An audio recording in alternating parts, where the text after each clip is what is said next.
เป็นที่พึ่งสุดท้ายในยามที่คนอยู่ไกลไม่มีข่าวคราวแค่คิดว่าใจก็ถึงนั่งซึ้งมองฟ้าพื้นเก่าวาดภาพเธอบนเมฆขาวในยามที่เราจากลาลายฝันที่เคยวาดไว้ยิ่งไปยิ่งไกลเหลือเกินยามที่สองเราห่างเหินกลัวลืมสัญญางานหนักอยากพักชั่วครา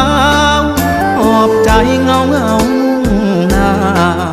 ลักลอบออกจากเมืองฟ้ากลับบ้านคืนไปหาเธอ